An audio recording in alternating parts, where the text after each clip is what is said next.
बिस्मिल्लाहिर्रहमानिर्रहीम।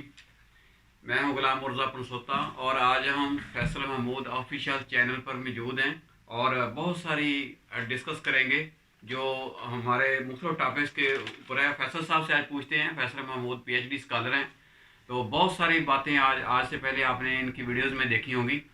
तो आज जो है इनसे पूछते हैं कि आज किस सिलसिले में हम दोनों इकट्ठे हुए हैं, दोनों किन किन टॉपिक पे बात करने वाले हैं। थैंक यू वेरी मच मुर्ता साहब।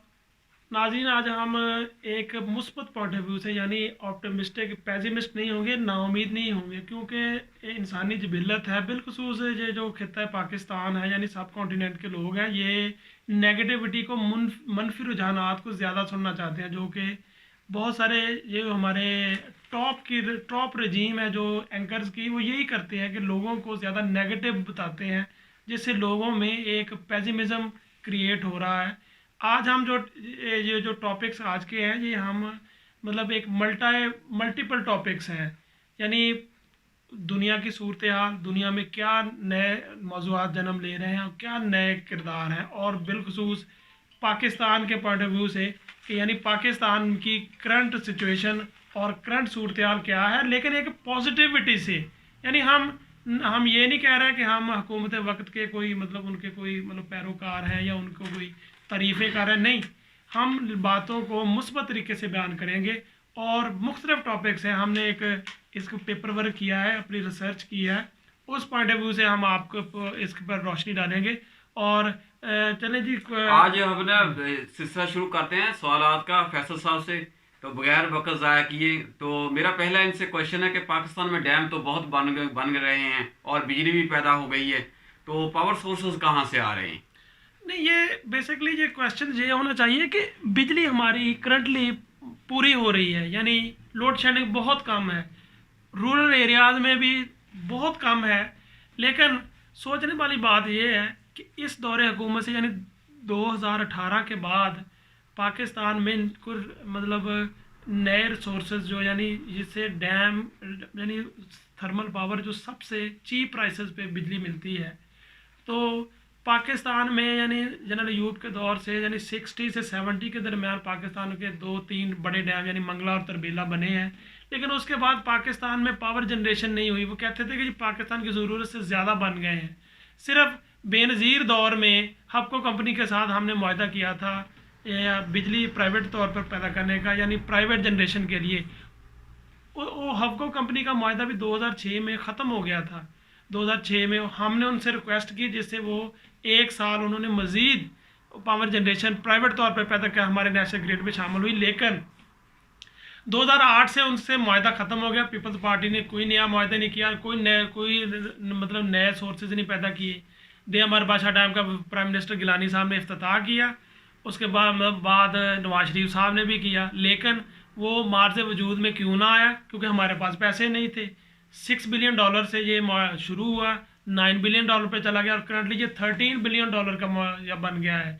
अब पाकिस्तान में 2018 के बाद ये देखें कि वो कहते हैं ना जी कि नवाज शरीफ दौर से हम भी हमारी बिजली पैदा नहीं हो रही, बिजली प्राइवेट तौर पर हम उनसे ले रहे हैं। यानी देखें, एक अगर घर के 60 यूनिट्स हैं तो उनका बिल आ रहा है 1400-1500, लेकिन वो यूनिट इस्तेमाल कर रहे हैं सिर्फ 60-65। वजह क्या है? हम प्राइवेट अदारों से यानी जैसे ये इधर लाहौर में निशात ग्रुप वो पैदा करके 3000 मेगावाट वो बिजली पैदा करके दे रहा है प्राइवेट तौर पर। कोई नए सोर्सेज, यानी नए सोर्सेज क्या है, नए हमने डैम्स ही नहीं बनाए। वो ये गवर्नमेंट भी, ये इस गवर्नमेंट ने भी नेशनल ग्रिड में कोई इतनी कंट्रीब्यूशन नहीं की, ये भी प्राइवेट तौर पे पैदा कर रही है। यानी बिजली पूरी है, लेकिन आम आदमी या जो भी ये उसको यूटिलाइज कर रहे हैं, उनके बिल बहुत ज़्यादा हो गए हैं। लेकिन अब पाकिस्तान में ये जो नए 3 डैम बने हैं, अमर बादशाह डैम है, मोहम्मद डैम है और 5 छोटे छोटे डैम, यानी 7 डैमों पर यक वक्त काम हो रहा है।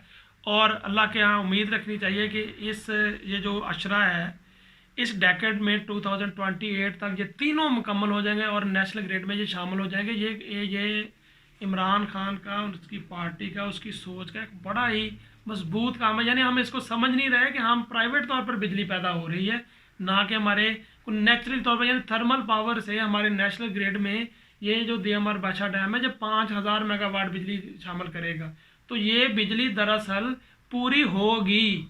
अभी तो हम प्राइवेट तौर पर यानी हम सही। इतने बिल दे रहे हैं। नेक्स्ट टॉपिक पे आते हैं। और इसमें पूछना ये था कि पाकिस्तान की मुआशी सूरत हाल है, आप पाकिस्तान क्या कहेंगे इस बारे में? देखें, पाकिस्तान में एक नया दौर जन्म ले रहा है। नया दौर क्या है, यानी एक बंदे कहते हैं कि हम बैंक पे जा रहे हैं और बैंक में जाने के बाद वो हमसे पूछते हैं कि हमारे सोर्स, आपके सोर्सेज क्या हैं।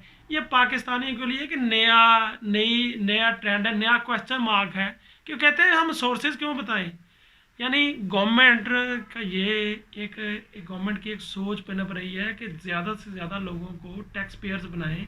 यानी पाकिस्तान के अंदर पूरी कोशिश करके 5 मिलियन, यानी हमारी आबादी 21-22 करोड़ है, यानी लेकिन 5 मिलियन लोग सिर्फ जो टैक्स पेयर्स हैं, यानी उनमें से कोई 20-25 लाख जो हैं वो गवर्नमेंट एम्प्लॉइज़ हैं। वो बाकी जो मतलब सिर्फ 50 लाख लोग टैक्स पेयर्स हैं, बाकी सारा मुल्क उन पे चल रहा है। ये गवर्नमेंट की ये मनसूबाबंदी थी कि ज़्यादा से ज़्यादा लोगों को नेशनल ग्रिड में लाया जाए, यानी नेशनल टैक्स पेयर्स बनाया जाए ताकि गवर्नमेंट मजबूत हो। पाकिस्तान में ये बहुत सालों से ट्रेंड आ रहा है कि अवाम अमीर है, यानी लोगों के पास पैसा है, लेकिन गवर्नमेंट गरीब है। हर आने वाली गवर्नमेंट IMF के पास जा रही है, वर्ल्ड बैंक के पास जा रही है, क्योंकि गवर्नमेंट टैक्स का पैसा ही इकट्ठा नहीं हो रहा। इस टैक्स पेयर से आप देखें, आप नेट पे चले जाएं, गूगल करें, हमारे पिछले साल के, उससे पिछले साल के, यानी 2 कोरोना अफेक्टेड ईयर्स थे, लेकिन उसमें भी हमने अपने टारगेट FBR के कंप्लीट किए हैं। तो टैक्स की ज़्यादा से हमने कलेक्शन की है, टारगेट से भी ज़्यादा। सही। इससे हमारे यानी हमारे फॉरेन रिजर्व भी बढ़ रहे हैं, हमारी मुल्की कर्जाजात में भी कमी आएगी। इसको वक्त लगेगा, आवाम को थोड़ा सा इसमें पेशेंस रखना चाहिए। हमारा मुल्क आप देखें, हम 24-25 बिलियन डॉलर पे पहुंच चुके हैं, और इसका ये जवाब है कि गवर्नमेंट मजबूत होगी तो वो टैक्स का पैसा ज़्यादा से ज़्यादा लोगों पर लगाएगी। हमारी गवर्नमेंट ही गरीब होती है तो वो कैसे डेवलपमेंट का काम कर सके। सही है। और एक लोग ये भी सवाल करते हैं कि क्या CPEC पर काम हो रहा है या बंद कर दिया गया है? ये देखें, सखर से आगे हैदराबाद तक, या ये साउथ का जो एरिया था CPEC का, इस पे काम थोड़ा सा स्लो हुआ है। यानी CPEC की जो सारी तवज्जो है वो KP के साइड पे, यानी ये जो डेरा इस्माइल खां और इधर साइड पे हुई है। उधर करंटली उन्होंने 325 किलोमीटर का पाकिस्तान का सबसे लंबा रूट वो कंप्लीट किया है। और उसके बाद एक दोस्त है, वो कहते हैं मैं खुद देख के आया हूँ कि सखर से आगे भी काम जारी है। इसमें वक्त लगेगा, CPEC को कोई बंद नहीं हो गया। CPEC के मुख्तलिफ मनसूबाजात हैं, यानी रोड्स का, उसके बाद ये 12 बिलियन डॉलर का, यानी 12 बिलियन डॉलर का ये रेल का भी 1 वे हो जाएगी, रेल कराची से पेशावर तक, कोयटा तक और लाहौर और पिंडी तक। यानी इसके बाद वो इसमें भी ये एक मतलब 10-15 साल का मनसूबा है, ये कोई ख़त्म नहीं हो गया है। इसलिए ये जो एक आम पॉइंट ऑफ व्यू है, बड़े बड़े पॉलिटिशियंस भी टेलीविज़न पे आके ये कह रहे हैं कि जी CPEC बंद कहाँ हो गया है। उसका एक प्रोसेस है, पैसे चाइना लगा रही है, वो आहिस्ता आहिस्ता लगाएगी ना। तो इसलिए रोड्स का काम हो रहा है, CPEC पे काम हो रहा है, बंद नहीं हुआ है। आप ये देखें, ये लाहौर तक एक बड़ी उन्होंने लाइन बिछाई है, बड़े बड़े खंभे हमने लगे हुए देखे हैं, टावर्स लगे हुए देखे हैं। ये पीछे रोडी से, सखर से मतलब आ रही है और लाहौर को पावर जनरेशन दे रही है। ये भी CPEC की कनेक्शन है। सही। अच्छा, कुछ लोग कह रहे हैं कि ओवरसीज पाकिस्तानी जो है उनका ट्रस्ट बढ़ गया है, या क्या हुआ है कि आजकल वो बहुत ज़्यादा पैसे पाकिस्तान को भेज रहे हैं? देखें, सबसे पहले तो इस गवर्नमेंट का सबसे बड़ा इनिशिएटिव देखें कि इन्होंने फ़ौरन जो ओवरसीज़ पाकिस्तानी है उनको वोट का हक दिया है। ये अंदाज़ा लगा लें कि पाकिस्तानी बड़ी तादाद में ओवरसीज़ भुट्टो साहब के दौर में जाना शुरू हुए हैं, लेकिन उस वक़्त भी ये हुआ था कि हम जी आपको वोट का हक देंगे। उस वक़्त से लेकर जो 3-4 अशरे गुजरे हैं, लेकिन हर बंदे ने बात की, नवाज शरीफ साहब ने भी की है, मुशर्रफ साहब ने की, लेकिन आज तक ये हिम्मत किसी ने नहीं की। बल्कि अंदाज़ा लगा लें कि पीपल्स पार्टी और नून लीग ने मुकम्मल तौर पर मुखालफत की है ओवरसीज़ पाकिस्तानी को वोट का हक देने के लिए। ओवरसीज़ पाकिस्तानी करते क्या हैं? ओवरसीज़ पाकिस्तानी हमें फॉरेन रिजर्व वो मिडल ईस्ट में, USA में, यूरोप में वहाँ पे कमाते हैं, कमा के हमें बेचते हैं। हम उससे ट्रेड कर रहे हैं, अपनी इंपोर्ट एक्सपोर्ट उस रेमिटेंसेस से उनसे पूरी कर रहे हैं। लेकिन हम उनको इज्जत नहीं दे रहे थे। इस गवर्नमेंट ने ये बड़ा काम ये किया है कि उनको इज्जत दी है, उनको इज्जत की, उनको वोट का हक दिया है। फिर रोशन डिजिटल ये जो उन्होंने बनाया है, एक ऐप बनाई है जिसके ज़रिए आप अपने अकाउंट खुलवाएं, अकाउंट खुलवाने के बाद उसमें पैसे भेजें। और सबसे बड़ी बात ये है कि ओवरसीज़ पाकिस्तान को प्रोटेक्शन दी है। यानी आप वज़ीर-ए-आज़म पोर्टल का ओवरसीज़ का अलहदा एक लिंक बना है, उस पर वो जैसे ही आप अप्लाई करते हैं, आपकी कोई पाकिस्तान में जायदाद है, पाकिस्तान में कोई मसला है, वो कह रहे फौरी तौर पर। ये हमारे नज़दीक एक छोटा सा शहर है डारा वाला, वहाँ पे एक मसला बना, वो यूके के ओवरसीज़ पाकिस्तानी थे, उन्होंने वज़ीर-ए-आज़म पोर्टल पे उसको शिकायत को दर्ज करवाया। कहते हैं विद इन मिनट्स उस पर अमल होगा, उनका कब्ज़ा ख़त्म हो गया। सही। ये है तब्दीली, ये है वो पॉजिटिविटी जिससे जो ओवरसीज़ पाकिस्तानी का एतमाद बढ़ा है। और बताते हैं कि इस साल इंशाल्लाह $30 बिलियन की लिमिट क्रॉस कर जाएगी, जो उन्होंने पिछले साल 26 बिलियन भेजे हैं। इस साल गवर्नमेंट का टारगेट था $30 बिलियन का। वो ये एतमाद है ना, आप यहाँ पे ये उनका ट्रस्ट बढ़ गया, ट्रस्ट बढ़ गया। आप यहाँ पे क्या कर रहे हैं, तमाम पार्टीज अपोजिशन की कह रही है कि ये गवर्नमेंट का एतमाद का, ये एतमाद नहीं तो ये क्या है, यही एतमाद है जो ओवरसीज़ पाकिस्तानी ज़्यादा से ज़्यादा रेमिटेंसेस भेज रहे हैं अपने लोग, अपने घर वालों को, उससे पाकिस्तान का फ़ौरन ज़रा बढ़ रहा है। आने वाले ये इंतखाबात है, सुनने में आया कि मई में हो रहे हैं, तो आप क्या कहेंगे इस हवाले से? सर मई में आम इंतखाबात नहीं, आम में बल्दियाती इंतखाबात हो रहे हैं। पंजाब में जो स्पीकर हैं पंजाब असम्बली परवेज़ इलाही, उनका बड़ा विजन है और बड़े विजनरी किस्म के लोग हैं। वो इससे मतलब मुबर्रा होकर वो किस पार्टी से तल्लक है, उन्होंने ये कंसेंसस डेवलप करवाया अकाउंट्स कमेटियों में, मतलब जो पब्लिक अकाउंट्स कमेटियाँ बनती हैं, कि बल्दियाती एक्ट पे बाकायदा डिबेट हो। पाकिस्तान में पहले ये ट्रेंड सेटर था कि हर पार्टी अपना बल्दियाती एक्ट लाती थी। यानी प्रेसिडेंशियल एक्ट जनरल अयूब का आया था, उन्होंने बाय फोर्स की इन्फोर्समेंट की थी, जिससे एक बहुत बड़ा जो क्या हुआ, फातिमा जना का जो जनरल अयूब से प्रेसिडेंशियल, वो उन्हीं बल्दियाती जो लोग थे, उन्होंने आम आदमी को वोट का हक नहीं था, उन्होंने डाले थे और कितनी कंट्रावर्सी क्रिएट हुई है। यानी फातिमा जना जैसी बड़ी कद काट की औरत को हमने मतराजा बना दिया। तो ये एक गवर्नमेंट का भी और परवेज़ इलाही साहब का बिलखुसूस ये बड़ा इनिशिएटिव है कि उन्होंने इस पे बाकायदा पार्लियामेंट कमेटियों में और पंजाब असम्बली में ये डिबेट करवाई है कि आपके कोई तहफ़्फ़ुज़ात हैं तो एक कंसेंसस से एक बल्दियाती एक्ट पास हो, ताकि आम आदमी, यानी आम आदमी की पहुंच गवर्नमेंट तक बल्दियात से होती है। यानी हमारे गली मोहल्लों के काउंसलर्स और हमारी नुमाइंदगी बल्दियाती होती है। ये पंजाब में बहुत अच्छा ये इनिशिएटिव है। ऐसे कह रहे हैं कि इक़्तिदार को निचली सतह तक लाया जी, ये अल्लाह करे, ये बहुत बड़ा इनिशिएटिव और एक पॉजिटिव है कि हम 15 मई में गवर्नमेंट ने ऐलान किया है। तो गवर्नमेंट का यानी दिसंबर को ये पुराने जो सुप्रीम कोर्ट ने बल्दियाती इदारे बहाल कर दिए थे, वो इदारे ख़त्म हो गए और मई में गवर्नमेंट ने 15 मई में पंजाब गवर्नमेंट इस पर इंतखाबात करवाने जा रही है। यानी आवाम के लिए भी ये एक बड़ी पॉजिटिव बात है। अपने इंतखाबात की तैयारी करें, विलेज काउंसिल्स बन रही हैं, काउंसिलर्स बन रही हैं, लोगों के आपस में बड़े एक पॉजिटिव रिलेशंस बनेंगे और एक पब्लिक अवेयरनेस आएगी, पॉलिटिकल अवेयरनेस आएगी लोगों के अंदर। कौमी बचत का अदारा जो है पाकिस्तान के अंदर, उसमें सुना है कुछ अमेंडमेंट की जा रही हैं, इस्लाहात की जा रही हैं, किस किस्म की इस्लाहात की जा रही हैं? सबसे पहले तो ये है कि पाकिस्तान के तमाम बैंकिंग सेक्टर में इस्लाहात ये लाई गई हैं कि फाइलर और नॉन फाइलर का कंसेप्ट है। यानी ये वही आपका जो पहला क्वेश्चन था कि टैक्स देने वाले, यानी टैक्स देने वाले में गवर्नमेंट बढ़ा रही है। दूसरी बात यह है, नेशनल सेविंग पाकिस्तान का सबसे बड़ा इदारा है, यानी 4.4 मिलियन यानी 45 लाख के करीब जो इसके कस्टमर्स हैं, इसके जो लोग इसमें अपनी रेमिटेंसेस अपने बचते हैं, अपनी जमा करवाते हैं और इससे फैसिलिटेट होती हैं।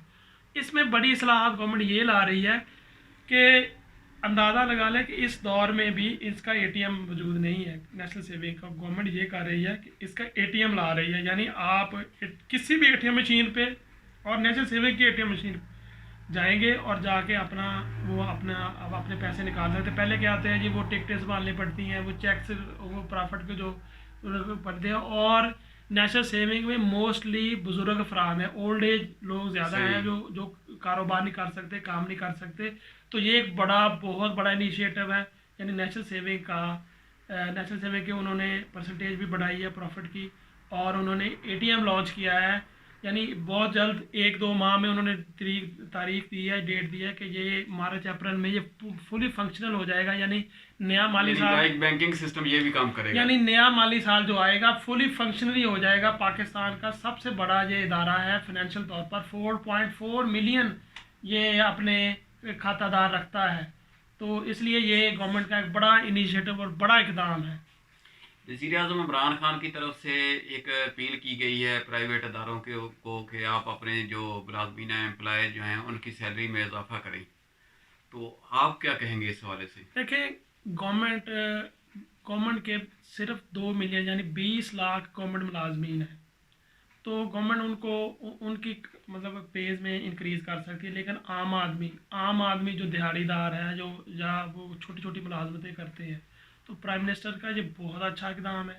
और ये 2-3 दिन हुए उन्हें अपील किए हुए, और मेरे मतलब नज़र से गुजरा है कि 2 बड़े इदारे, एक एयरलाइन है, मैं नाम नहीं लेना चाहता, वो एडवर्टाइजमेंट हो जाती है, उस एयरलाइन ने अपने तमाम मुलाजमीन की 10% पे इंक्रीज़ कर दिया। और उसके बाद ARY ग्रुप जो है, इसमें ARY डिजिटल भी शामिल है, न्यूज़ शामिल है, बड़ा ग्रुप है, उस इदारे ने प्राइम मिनिस्टर की अपील पे तमाम मुलाजमीन के 10% इंक्रीज़ कर दिया, ताकि जो तनख्वाहदार तबका है प्राइवेट सेक्टर का वो भी फैसिलिटेट हो।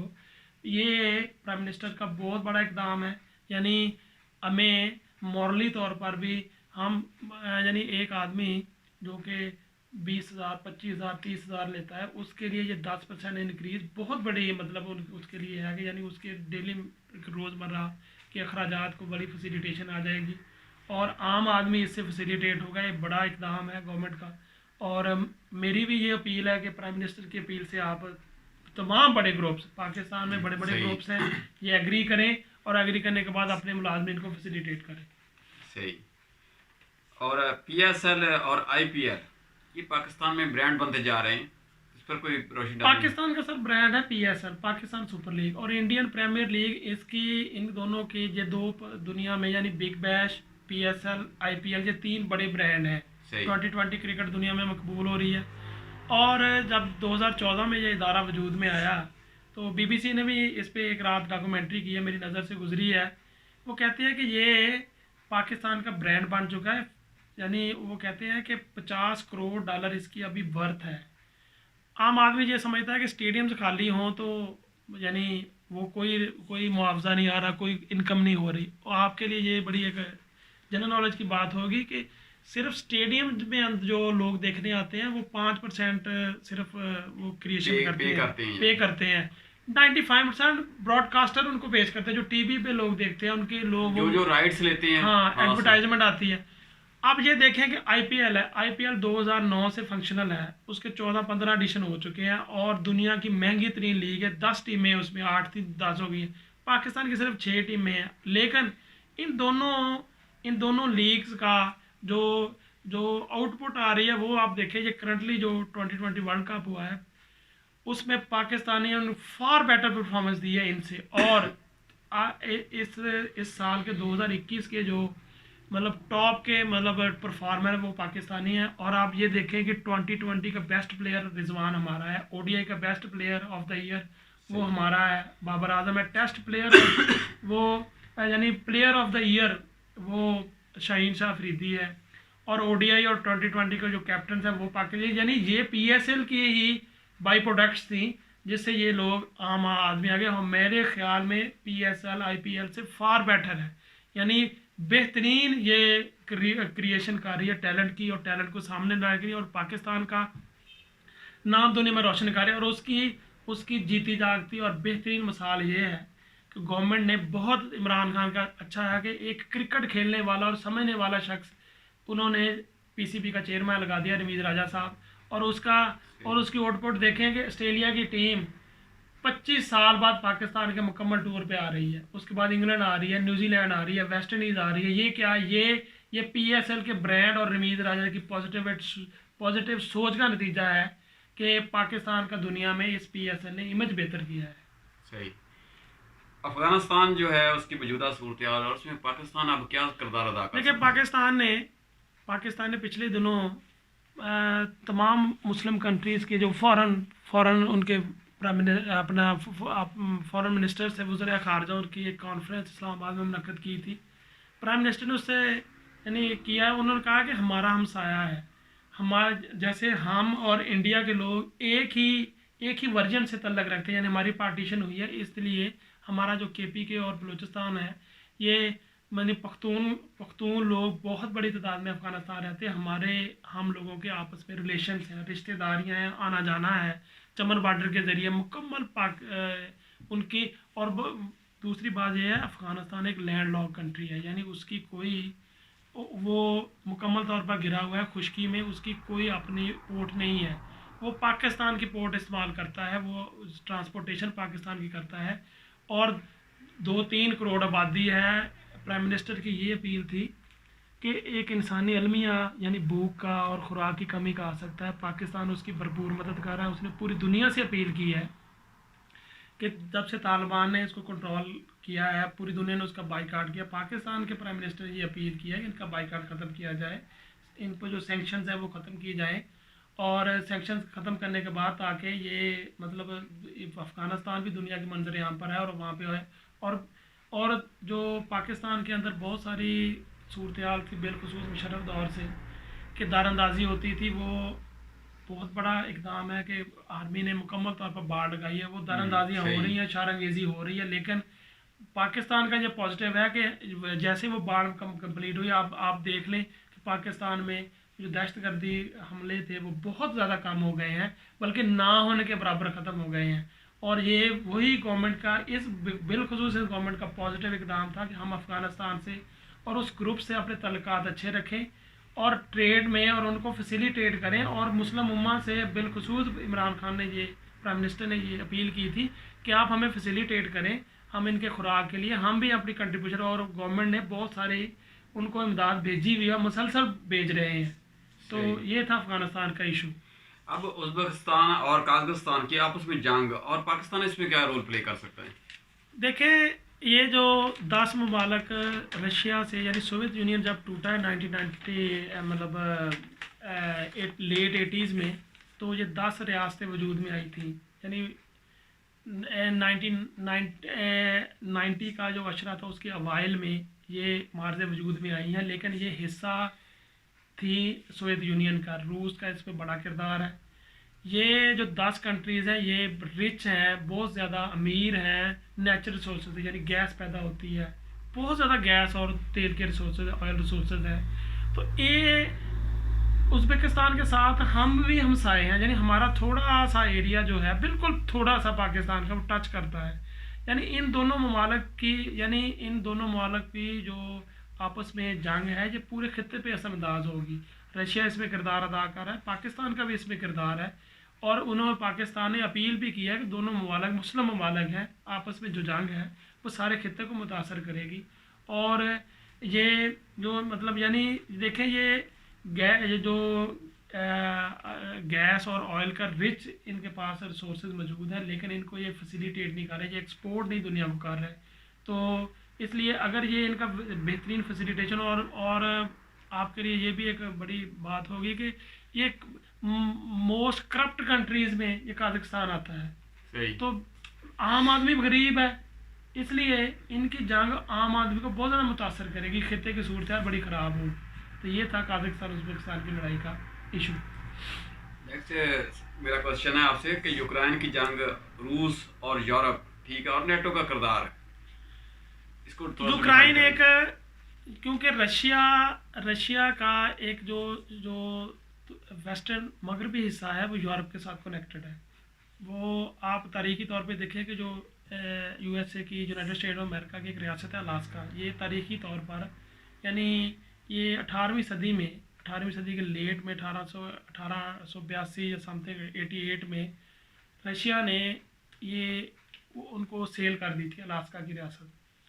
यानी ये USA के साथ भी उनके बॉर्डर हैं और यूरोप के साथ भी है। यूक्रेन एक मरकज़ी वे है, यहाँ से जो गैज़प्रोम उनकी एक बड़ी कंपनी है रशिया की, वो जर्मनी को बिलखसूस, फ्रांस को, सारे यूरोप को जो गैस है वो रशिया के, दुनिया के सबसे ज़्यादा, जो आपके लिए जनरल नॉलेज की बात है कि गैस के रिसोर्सेज हैं वो रशिया के पास है। यानी गैस के सोर्सेज भी, ऑयल सोर्सेज भी। इसलिए ये यूक्रेन की जो जंग है रशिया के साथ, ये पूरे यूरोप को ब्लॉक कर देगी नेचुरल सोर्सेज में, यानी गैस का शदीद तरीन बहरान आएगा। उससे उनकी इंडस्ट्री भी मुतासर होगी। इंडस्ट्री मुतासर होने से उनको जो डेवलप कंट्री का कंसेप्ट है वो भी बहुत मुतासर होगा। इसलिए यूक्रेन की जो जंग है ये, यानी अमेरिका तो सुपर पावर है दुनिया की, वो कहते हैं कि यूक्रेन नेटो का इत्तेहादी है, यानी इसलिए अमेरिका भी उस पर असरअंदाज है, लेकिन यूरोप उससे सबसे ज़्यादा मुतासर होगा। इसलिए यूक्रेन की जंग खित्ते में, क्योंकि अमेरिकन ने जो एडवेंचर्स किए अफ़गानिस्तान में, सीरिया, शाम में, इराक़ में, वो अब वो उन्होंने उसको पैक कर दिया है, ख़त्म कर दिए, क्लोज़ कर दिए। लेकिन और यूक्रेन का टॉपिक दुनिया में एक नया टॉपिक है, यानी अब रशिया भी ये कह सकते हैं कि दुनिया को अपने आप को मनवाने की तरफ जा रहा है कि यानी मैं भी ये कुछ हूँ। हाँ, पहले जो जी उसकी जी ताकत कम कम हो गई थी। जी जी तो नेक्स्ट हमारे अपने मुल्क के अंदर सूबा सिंध में बल्दियाती एक्ट पर कुछ काम हो रहा है और अपोजिशन जमातों ने इस पर रद्द अमल दिया है, तो आप कुछ कहना चाहेंगे? सूबा सिंध में ये जो पिछली बात हमारी हुई थी 2-3 टॉपिक्स पहले, कि पंजाब में बल्दियाती एक्ट के कंसेंसस से, यानी उस पर बाकायदा डिबेट करवा के वो पास हो रहा है।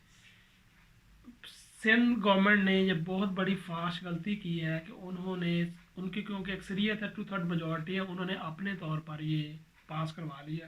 और करवाने के बाद अपोजिशन को कहते हैं कि तमाम का तमाम जो है वो सिंध गवर्नमेंट यानी सूबाई गवर्नमेंट के पास इख्तियारात चले गए हैं और निचली सतह पर इख्तियारात की कोई तकसीम नहीं हुई।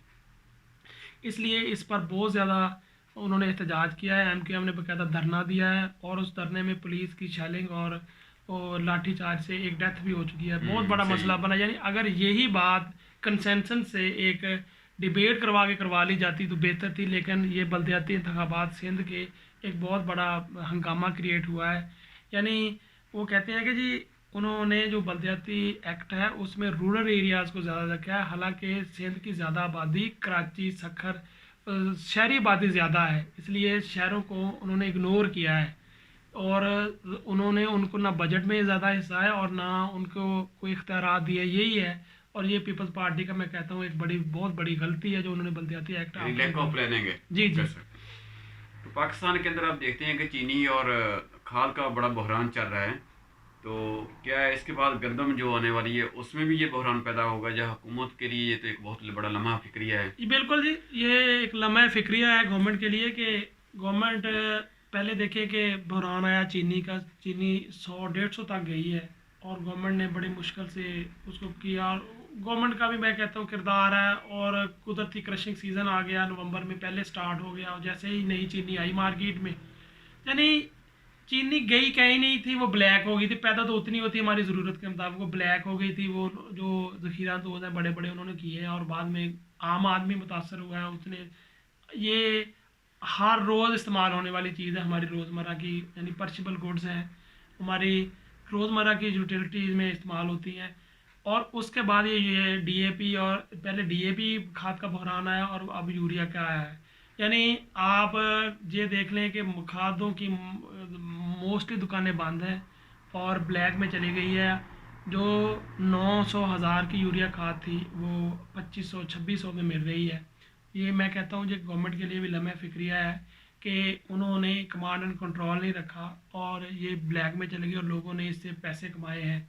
इन दोनों चीज़ों का बताने के बाद ये कहते हैं कि आने वाली जो हमारी नई चीज़ प्रोडक्शन है वो गंदम आ रही है अप्रैल में, यानी अप्रैल में कटाई का आगाज़ हो जाता है, अप्रैल में ही 2 माह में।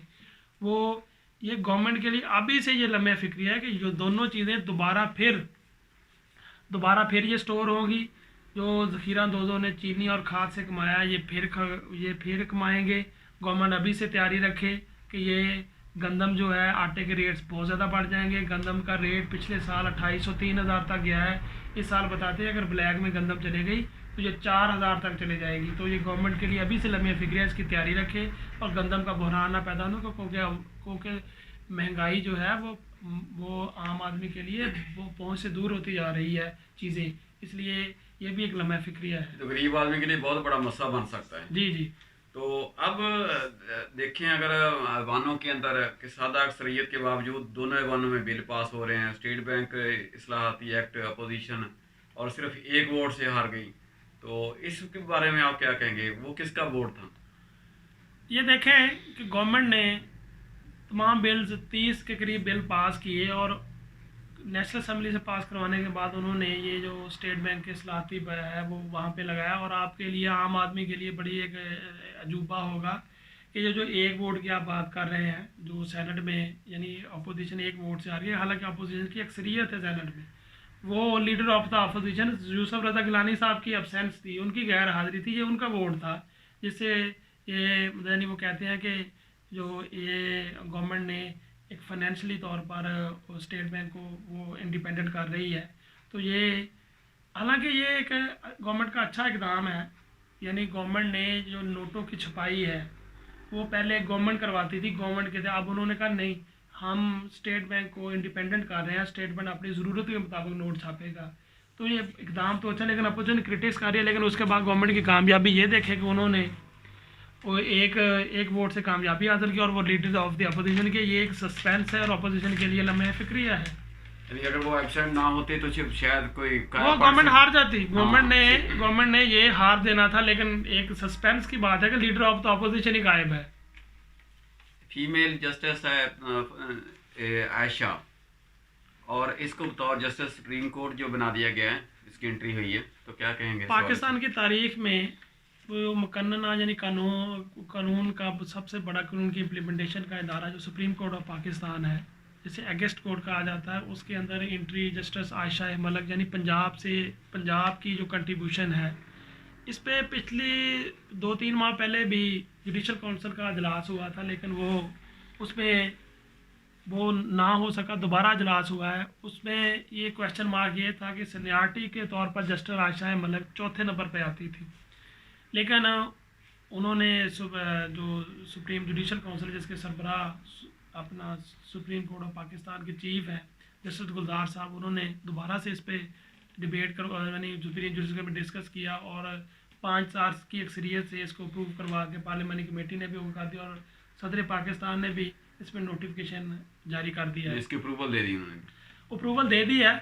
ये बहुत बड़ा यानी एक बहुत बड़ा कदम कह सकते हैं कि पाकिस्तान की हाफ ऑफ द पॉपुलेशन ख़वातीन पर मुश्तमिल है और उनकी सुप्रीम कोर्ट ऑफ पाकिस्तान का सबसे बड़ा इदारा कानून के अतबार से, इम्प्लीमेंटेशन ऑफ लॉ के अतबार से उसमें ख़वातीन की कोई कंट्रीब्यूशन नहीं है।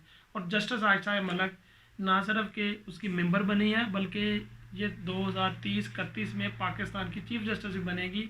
ये बहुत बड़ा इकदाम, यानी मुस्लिम कंट्रीज़ में मेरा ख्याल है ये पहली दफ़ा है कोई इतनी आला इतने आला ओहदे पे गई है, वज़ीर आज़म बनी बेनज़ीर, और बेनज़ीर के बाद पाकिस्तान के जो टॉप लेवल का, यानी इससे पहले एक खातून लेफ्टिनेंट जनरल भी बनी है जस्टिस जनरल निगार, और उसके बाद मैं कहता हूँ कि ये, लेकिन वो अपने अदारे की सरबराह नहीं बनी। ये जो खातून है आयशा मलिक, ये उस अदारे की सरबराह भी बनेंगी अगर अल्लाह ने उन्हें ज़िंदगी दी और वक्त रहा, तो वो सीनियरिटी के बेस पर पाकिस्तान की चीफ जस्टिस भी बनेंगी। ये बहुत बड़ा कदम है, ये यानी सुप्रीम जुडिशल काउंसिल का बहुत बड़ा ये इनिशिएटिव है कि एक फ़ीमेल औरत को, और उनकी आपके लिए एक बड़ी मतलब समझ की बात है, यानी आपके लिए इन्फॉर्मेशन की बात है कि इनकी बड़ी लैंडमार्क जजमेंट है और ये फ़ौरन से पढ़ी हुई है, बेहतरीन और पढ़ी लिखी खातून है। सही। फैसल साहब हमारे बहुत सारे सवालों के जवाब देते जा रहे हैं, आप पेशेंस रखें, बहुत सारी चीज़ें अभी हम आपसे डिस्कस करने वाले हैं। CRPC फौजदारी एक्ट, उसमें हुकूमत 700 से ज़्यादा अमेंडमेंट करने जा रही है, तो इस पर एक नुक्ता नज़र, आपका क्या नुक्ता नज़र है? यानी CRPC क्रिमिनल प्रोसीजर ऐसे कह सकते हैं, फौजदारी एक्ट जैसे उर्दू ज़बान में कहा जाता है। ये CRPC को मेजर एक्ट आप ख़रीद के लाए या नेट पे देखिए तो देखिए ये 1860 का बना हुआ है। अंदाज़ा लगा लें कि अंग्रेज़ों ने 1860 में ये सब कॉन्टिनेंट में इम्प्लीमेंट किया था, हमने कोई इसमें तब्दीली नहीं की, वही चल रहा है। यानी 1.5-200 साल गुजर चुके हैं, लेकिन हमने उसको उसी तरह इम्प्लीमेंट रखा। ये मैं कहता हूँ ये एक रेवोल्यूशनरी चेंज है जो गवर्नमेंट ने, यानी 700 अमेंडमेंट्स फ़रूक नसीम जो वफाकी वज़ीर कानून है, उनकी टीम ने 700 से ज़्यादा अमेंडमेंट्स, वो अमेंडमेंट्स क्या है, वो अमेंडमेंट्स ये हैं, एक दो यानी मैं बयान कर देता हूँ वक्त की कमी से, कि फौजदारी एक्ट में वो 9 माह की डायरेक्शन ला रहा है, यानी 9 माह की भी सुनी है, 7 माह में भी। अभी ये क्योंकि प्रोसीडिंग होगी वो प्रोसीडिंग ये अभी पैट नहीं करते, क्योंकि ये पार्लियामेंट में डिबेट होगी, यानी सही। गवर्नमेंट 7 माह का एक पीरियड ला रही है और कहते हैं कि एक केस पे 3 दिन से ज़्यादा पेशी नहीं होगी, और जुडिशल अफसर जो जज है वो 3 दिन से ज़्यादा पेशी नहीं डालेगा, और 9 माह के या 7 माह के अंदर अंदर इसका फैसला करेगा। अंदाज़ा लगा लें कि कितने लाख करोड़ केसेस हैं जो कि पेशियों पे लोग जा रहे हैं, आ रहे हैं, जा रहे हैं, आ रहे हैं, और अदलिया के निज़ाम को और कानून के निज़ाम को गालियाँ लगा रहे हैं। ये इंसाफ के मैदान में रेवोल्यूशन ला देगा। और एक अमेंडमेंट इसमें ये भी है कि हर थाने का अपना बजट होगा और हर थाने को एक अकाउंटेंट दिया जाएगा, और कम अज़ कम एक एसएचओ इंस्पेक्टर लेवल का होगा, और उसकी तालीम बीए होगी कम अज़ कम। यानी अब भी बहुत सारे थानों में मैट्रिक पढ़े लोग एसएचओ लग रहे हैं, जिन्हें ना कानून का पता है, ना उनकी कानून की अमलदारी का पता है। एक फरसूदा निज़ाम था अंग्रेज़ का बनाया हुआ, उसमें मैं कहता हूँ कि पाकिस्तान की तारीख में ये जो 700 अमेंडमेंट्स है, ये रेवोल्यूशन ला देंगी, और फरसूदा निज़ाम को ख़त्म करके आम आदमी तक थाने का और कचहरी से जो इंसाफ नहीं मिलता था वो पहुंच जाएगा। ये गवर्नमेंट का बहुत बड़ा इक़दाम है। जो डिले प्रैक्टिस होती थी, यानी आपने भी देखा होगा, आपके वालिद दादे ये सारी प्रैक्टिस कर रहे थे कि ये केसेस 30 साल ही खत्म होते, 20 साल से शुरू हुआ, कई नस्लों तक आगे भी चलता रहा। वो यानी 7 माह 9 माह के अंदर केस का जो भी फैसला होना है, जजा सजा नहीं, वो हो जाएगी, और ये मतलब आम आदमी से फैसिलिटेट होगा, उसको इंसाफ मिल जाएगा। पाकिस्तान के अंदर सोशल मीडिया के अंदर मोबाइल का बहुत ज़्यादा इस्तेमाल हो रहा है, इसमें मुस्बत नतीजे जाएंगे या मनफी, इसमें ख़वातीन का ख़ास तौर पे क्या किरदार हो सकता है? अब ये देखें कि सोशल मीडिया से आम आदमी, यानी आप और मैं भी कैमरे के सामने नहीं आ सकते थे, किसी टीवी में हमारी एक्सेस नहीं थी, यानी हम कोई बड़े हम कोई मीडिया नेटवर्क से तल्लक नहीं रखते थे। आज देख लें कैमरे का कमाल, और सोशल मीडिया के हम और आप दोनों कैमरे के सामने हैं, और अपना प्रोडक्ट वो सारी दुनिया देख रही है। पिछले दिनों मैं एक क्लिप देख रहा था कि एक फ़ीमेल डॉक्टर थी, उन्होंने अपना चैनल बनाया हुआ है, और वो ख़वातीन के जो टिपिकल मसाइल्स हैं, मैं वो मतलब नाम नहीं लेना चाहता, लेकिन उन्होंने ख़वातीन के लिए देखने की बात है कि वो अपने जो उनके इंटरनल मैटर्स हैं, उनके वो इंटरनल बीमारियां हैं, आम उनके मसाइल हैं, वो जो शर्म के मारे वो किसी से डिस्कस नहीं कर सकती, लेकिन उस डॉक्टर ने एक एक बात इन डिटेल शेयर की है। यानी सफाई के मतलब, उनके मेंसेस के मतलब, उनके पीरियड्स के मतलब, उनकी बाद में उन्होंने जो प्रेगनेंसी होती है उसके पीरियड के मतलब सफाई, इवन उन्होंने कमाल बात यह है कि उन्होंने वॉशरूम के मतलब भी बताया कि आप अपनी औरतें अपने वॉशरूम को कैसे मेंटेन करें। यानी और डॉक्टर्स बताते हैं, मेडिकल साइंस कहती है कि सबसे ज़्यादा बीमारियां वॉशरूम साफ़ ना होने से और आपका बिस्तर साफ़ ना होने से फैलती हैं। मैं कहता हूँ ये सोशल मीडिया का एक पॉजिटिव ये पॉइंट है, बहुत बड़ा मतलब एक पॉजिटिव है कि आम आदमी की रसाई भी जो है ना, वो यानी जो टॉपिक आप सोचें वो यूट्यूब पे लिखें, बिलखसूस यूट्यूब पे, क्योंकि देखें लोग कहते हैं कि जी गूगल को देखें आप गूगल को, लेकिन इंसान देखने से सीखता है। सही। इंसान ज़्यादा, मैं कहता हूँ आप लोग यूट्यूब ज़्यादा इस्तेमाल करें, ताकि आपको वो चीज़ जो आपको हरकत करती नज़र आएगी, यानी कहानियाँ लोग पहले पढ़ते थे, जैसे ही वो फिल्मों के पर्दों पे आई हैं, विजुअल पे लोग ज़्यादा वो सारी ज़िंदगी लोग वो याद करते थे कि हमने ये ऐसे ये यूट्यूब विजुअलाइजेशन का सबसे बड़ा सोर्स है। यानी आप एक चीज़ को अपनी आंख से देखते हैं और परफॉर्म करते हुए देखते हैं, ज़्यादा सीखते हैं। लेकिन इसमें नेगेटिव किरदार क्या हो सकता है? नेगेटिव किरदार ये है कि यानी आम जो बच्चे हैं वो इसका ज़्यादा इस्तेमाल शुरू कर दिया, वो यानी पढ़ने की बजाय वो कार्टून देखते हैं, वो हॉरर सस्पेंस किस्म की फिल्में देते हैं जिसमें उनके मनफी रुझानात जन्म लेते हैं। पेरेंट्स को ये देखने चाहिए कि बच्चों को एक हाथ तक यूज़ करने दें, एक हाथ से ज़्यादा यूज़ करने, यानी अगर उनको बच्चे नहीं हटते कार्टून देखें एक ख़ास लिमिट तक, और उनको वो जो दिखाने हैं वो आप मोबाइल दे दें जी, वो खुद ही देखते नहीं, आप उनको डाउनलोड करके सेव करवाएं, क्या करवाएं, उनको 1 2 3 वो सॉन्ग्स बने हुए हैं, वो जो यानी तलीमी परस्पेक्टिव से उनको उनको यानी रियाजी के जो है मैथ के वो सवालात है वो बनाए हुए हैं। एक बड़ी बहुत ही ज़बरदस्त ऐप है इंडियंस ने बनाई है बायजूस, या आपने भी सुना होगा। सही। वो एक लर्निंग ऐप है, वो इंस्टॉल करके दें। उसके अलावा वो वो एक टीचर और वो एक कार्टून टाइप पढ़ाते हैं, वो उनको डाउनलोड करके दें। उनको गिनती सिखाएं, उनको 1 2 3, यानी बच्चे बच्चे पढ़ने की तरफ। नेगेटिव ये रुझान है कि ये एक वैश्याना किस्म की पबजी गेम आई हुई है जो बच्चे बहुत ज़्यादा इस्तेमाल करते हैं। आज और 2-3 दिन पहले एक मर्डर भी हुए हैं लाहौर के अंदर। हाँ मर्डर, ये नेगेटिव सोशल मीडिया की ये है। यूट्यूब का इस्तेमाल करें लेकिन पॉजिटिव, बच्चों को भी पॉजिटिव दिखाएं, यानी उनको लर्निंग ऐप सिखाएं, उनको इंग्लिश सिखाएं, उनको उर्दू के मतलब सिखाएं, कौमी तराना सिखाएं। कौमी तराना पे बहुत बड़ी डिबेट है कि कौमी तराना मोस्टली लोग बोलते जा रहे हैं, कौमी तराना नहीं लोगों को आता। आजकल उन्होंने ना फैसल साहब एसएनसी के अंदर ना उन्होंने जो सिलेबस आया है हमारे स्कूल्स के अंदर, वो जितनी जो भी बुक जैसे हमारे गवर्नमेंट ने पहले छापती थी कि कोई भी बुक आएगी उसके बैक साइड पे कौमी तराना नेशनल एंथम लिखा हुआ होगा, यानी ये कंपल्सरी कर दिया गया है। बहुत बड़ा इक़दाम है। ये आजकल बड़ी अफवाहें गर्दिश कर रही हैं कोरोना के हवाले से। फिर कोरोना की ताज़ा तरीन जो है ओमिक्रॉन है, और स्कूलों की सूरत हाल, फिर तलीमी पर्सपेक्टिव यानी तलीम सेशन, ये बहुत सारी चीज़ें हैं आपकी नज़र से भी गुजरती हैं। तो क्या सूरत हाल है? मुराद राज साहब ने ये आपके सवाल का जवाब है कि उन्होंने कहा है कि जी हर सोशल एक्टिविटी बंद होगी तो स्कूल बंद होंगे। स्कूल बंद नहीं होंगे मखसूस इलाकों में, यानी लाहौर है, चकवाल है, जेलम है, यहाँ पे उन्होंने 50% हाज़िरी की है। तो कहता है स्कूल बंद नहीं, इसलिए ये जो बच्चे खुसूसी तौर पर ये आगाह हो जाए कि स्कूल बंद नहीं होंगे। और ये खुसूसी तौर पर प्राइवेट सेक्टर के लिए, यानी बच्चे जैसे ही स्कूल बंद होते हैं वो फ़ीस नहीं देते, वो उनके लिए एक बहुत बड़ा मुआश का जो ज़रिया है, यानी उनकी मुआश का ज़रिया ही ये है। प्राइवेट अदारे बहुत ज़्यादा मुतासर हो रहे हैं तो उनको मुआशी तौर पर बहुत बड़ा लॉस हो रहा है। तो ये बच्चों का उन्होंने गवर्नमेंट ने बहुत कहा कि जी एहतियात बरतें, सैनिटाइज़र का इस्तेमाल करें, मास्क का इस्तेमाल करें। अब मास्क का इस्तेमाल आप ये देखें कि हमें ये हमारी ज़िंदगियों में हमें ये रियलाइज़ करनी चाहिए कि जैसे खसरे की इंजेक्शन लगते हैं, यानी जो बच्चा पैदा होता है वो 1.5 साल तक इंजेक्शन लगते हैं, ये भी अब हमारी ज़िंदगियों में आएगी। हर बंदा वैक्सीनेट, हर बच्चा वैक्सीनेट होगा।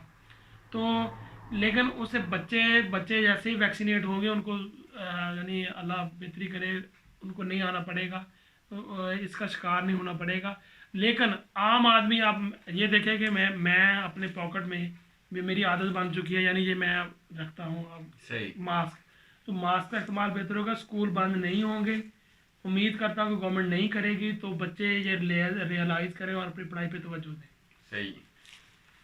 अच्छा, महंगाई महंगाई महंगाई, ये लोग आप भी सुनकर थक गए होंगे। कहते हैं कि पाकिस्तान के अंदर, और नज़र भी आ रही है, तो आम आदमी तो बहुत परेशान हो रहा है कि पाकिस्तान में महंगाई क्या सिर्फ पाकिस्तान में या पूरी दुनिया ही इससे मुतासर हो रही है? देखिए जी, महंगाई पूरी दुनिया का है। अब आप नेट पे देखें, यूट्यूब पे देखें, गूगल पे देखें कि जर्मनी और फ्रांस में बदतरीन महंगाई का एक लहर आई हुई है, पूरी दुनिया इससे मुतासर है। यानी इंडस्ट्री बंद हो गई थी कोरोना के दौरान, और बहुत ज़्यादा पाकिस्तान, क्योंकि पाकिस्तान दुनिया ग्लोबल विलेज बन चुकी है, पाकिस्तान भी इससे मुतासर, पाकिस्तान की एक्सपोर्ट्स मुतासर होंगी, पाकिस्तान की इंपोर्ट्स मुतासर होंगी। और ये महंगाई पूरी दुनिया में है। ये जब तक ये कोरोना का यानी कोरोना आंसर नहीं दुनिया से जाएगा, महंगाई कंट्रोल नहीं होगी। 1 2 3 साल इसको लगेंगे। लेकिन वो बदकिस्मती देखें कि वो पीटीआई इमरान खान साहब का दौर है। लेकिन आप बहुत ज़बरदस्त बात ये देखें कि पाकिस्तान में डेथें दुनिया से बहुत कम है। ये गवर्नमेंट का, यदि कहते हैं ये एक बेटर उनकी मैनेजमेंट थी जिससे उन्होंने आम आदमी को मुतासर नहीं होने दिया, और बेहतरीन अपनी मैनेजमेंट से कोरोना। आप ये नहीं देखते कि दुनिया में, इंडिया देख लें, हमसे अमीर है, हम उसकी मिसालें देते हैं। अमेरिका दुनिया का सबसे डेवलप कंट्री है, तो कितनी मौतें हुई हैं। ब्राज़ील में देखें। लेकिन मैं कहता हूँ कि ये महंगाई बहुत जल्द चले जाएगी, तो सब्र करना पड़ेगा। यानी जब तक ये कोरोना, वही बात जो इमरान खान कहते हैं कि उभराना नहीं है, आपने थोड़ा सा पेशेंस रखनी है। यानी देखें बात, हुक्मरान को इज्जत अल्लाह देता है, चुनते हम हैं। यानी सही। हम अपने वोटों से चुनते हैं, लेकिन अल्लाह ने मुकद्दर में लिखी होती है, उसको इज्जत अल्लाह ने दी है। प्राइम मिनिस्टर हमने चुना है, बाहर से तो नहीं वो आया। आप उसे टाइम दें, वो 5 साल मुकम्मल करे। अगर वो इम्प्लीमेंट नहीं करता, डिलीवर नहीं करता, उसको अगले इलेक्शन में आप ना दें वोट। लेकिन जो एंकर्स लोग कर रहे हैं कि बहुत ज़्यादा यानी पेसिमिस्ट नाउम्मीदी डाल रहे हैं लोगों के कानों में, ये ना करें खुदारा। लोगों को पॉजिटिविटी दिखाएं, यानी लोगों को पॉजिटिव चीज़ें बताएं। लेकिन हम लोगों का बिहेवियर ये हो गया कि हम नेगेटिव ज़्यादा सुनना चाहते हैं, पॉजिटिव नहीं सुनना चाहते। असल में थोड़ा सा इस तरह भी है कि पीटीआई ने काम तो बहुत सारे किए हैं, लेकिन उनको शायद डिस्प्ले उतना नहीं कर सकी जितना पहली हुकूमतों में होता था। आप अखबार का आधा पेज जो उनकी एडवर्टाइजमेंट पिछली गवर्नमेंट की होती वो नहीं हो रहा, वो मीडिया हाउसेस को ख़रीदा नहीं गया। ये बाकी बात है। आखिरी मेरा सवाल है कि लीडर जो होता है वो अमानतदार होता है, लेकिन हम क्यों बात ये मानते नहीं हैं और ना ही इसको समझने को तैयार हैं। मलेशिया की बहुत बड़ी मिसाल है कि महातीर मोहम्मद, उसकी बताते हैं कि 100 अफराद की पार्लियामेंट थी, कानून साज असम्बली उनकी पार्लियामेंट में, और ईमानदार अकेला महातीर था। 99% वही इलेक्टेबल्स थे जो हम चुनते हैं, और ये हमारी तरह के रवायती थे। लेकिन देख लें कि मलेशिया में उसने रेवोल्यूशन ले आया। मेरा ये पॉइंट ऑफ व्यू है, इख्तलाफ हो सकता है नुक्ता नज़र से, लेकिन Imran is one of them. He is a next person.